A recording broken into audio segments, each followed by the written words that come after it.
मनुष्य द्वारा किया जाने वाला प्रत्येक कर्म क्रियारूप है। कर्म अपना फल देने के बाद ही समाप्त होते हैं। जब तक कर्म फल नहीं देते तब तक वे समाप्त भी नहीं होते। कर्मों का फल इस जन्म में या अगले जन्म में अवश्य सामने आता है। पूरे विश्व में कैसी भी परिस्थिति आ जाए या अन्य कोई व्यवस्थाएं आए, परंतु न तो एक पिता के सभी बेटे एक जैसे होते हैं, न ही एक गौ की सभी बछियां एक जैसी दूध देने वाली होती हैं, तथा न ही एक गुरु की कक्षा में पढ़ने वाले सभी विद्यार्थी एक जैसे प्रतिभावान होते हैं।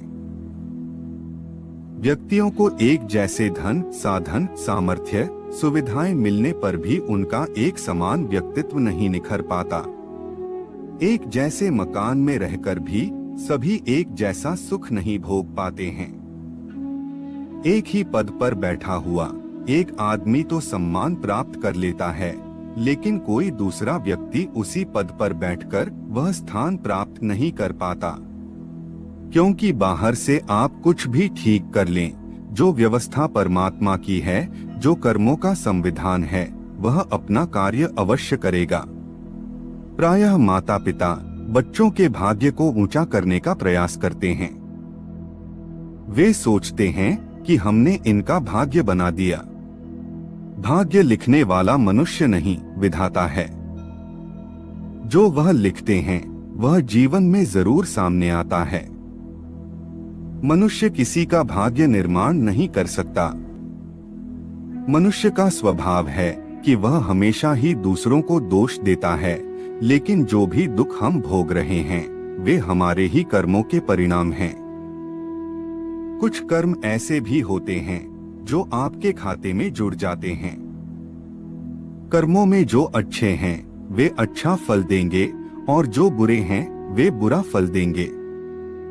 इसे हम कथा द्वारा और भी सरलता से समझने का प्रयास करेंगे। एक बार एक गांव में भगवान शिव का अति प्राचीन मंदिर था। वहां रोज एक पंडित और एक चोर आते थे। पंडित अत्यंत भक्तिभाव से शिवलिंग पर फल और दूध चढ़ाकर पूजा करता था। वो वहीं बैठकर शिव स्तोत्र का पाठ करता और घंटों श्रद्धा से शिव का ध्यान करता। दूसरी ओर उसी शिव मंदिर में एक चोर भी प्रतिदिन आता था। वह आते ही शिवलिंग पर डंडे मारना शुरू कर देता और अपने भाग्य को कोसता हुआ भगवान को अपशब्द कहता।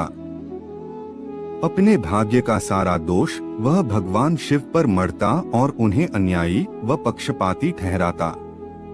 एक दिन पंडित और चोर दोनों साथ साथ ही मंदिर में आए और अपने प्रतिदिन की प्रक्रिया दोहराने लगे। कुछ समय बाद दोनों मंदिर से बाहर आए।